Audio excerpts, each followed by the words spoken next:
Is this a luxury, a nice to have, or do you think customers are going to start to get to the point where they expect something like this when they order high quality garments? Yeah, it's a good question actually. A standard cardboard box, if you look at it from that basic point of view, will be cheaper than box garment, whether that be a few pennies depending on the quantity you're ordering. And my belief, and Box Garment's belief as a business in the product, is all about quality. And there's things you can't measure on a spreadsheet. You can't measure that moment when a customer opens up a package and that feeling they get inside. You can't really measure that in a spreadsheet. It doesn't show up in a cost analysis sheet, but it exists. And our feedback from customers when they use Box Garment is that feeling is great in two ways. One, it promotes them to have a very positive opinion on the company they've ordered from, that retailer, and two, they have a higher chance of referring that company onto a friend or family member, and just mentioning the box as part of that process. And that's really why I try to bridge that gap in maybe a few pennies in cost with an emotional tie-in that I believe will become more and more prevalent as companies try and differentiate themselves from the competition.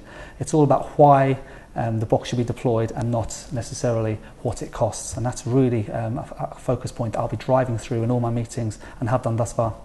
And what's the reception been in the industry so far? It's a really interesting industry because it's a very small industry in terms of the people that you speak to. Everybody seems to know each other, which is a good thing in one way. The box has been really well received, and we've learned right from the beginning to listen to, whether it be a retailer, a custom or logistics company. We really took feedback on board in the initial soft launch phase of Box Garment and utilised all that feedback to create a product that we feel now represents exactly what all those areas of the business need. The retailer wanted quality, we've done that. Logistics company wanted the correct sizing, we've done that. And the customer wanted convenience, and we've done that. So it's been really well received from that point of view.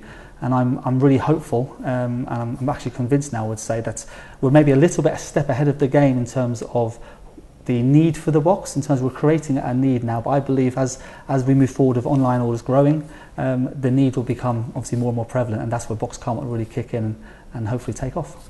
It certainly sounds like an idea whose time has come. We wish you all the very best with it, Stephen. Thank you for joining us. Thank you very much. Thank you.